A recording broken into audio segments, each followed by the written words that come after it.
മാതാപിതാക്കന്മാർ മക്കൾക്ക് വേണ്ടി പ്രാർത്ഥിക്കുമ്പോഴാണ് മക്കൾ വിശുദ്ധരായിട്ട് മാറുകയുള്ളൂ.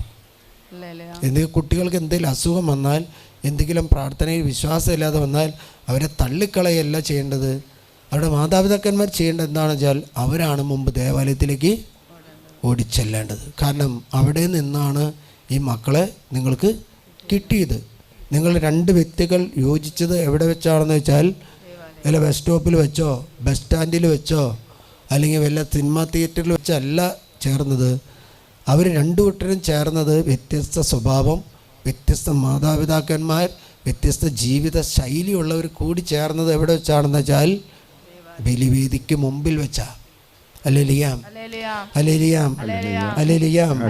ആ ബലിവേദിക്ക് മുമ്പിൽ വെച്ച് അവരെ യോജിപ്പിച്ചത് ആരാണെന്ന് വെച്ചാൽ അച്ഛനല്ല, പരിശുദ്ധാത്മാവ്. ആ പരിശുദ്ധാത്മാവ് യോജിപ്പിച്ച വ്യക്തികൾക്ക്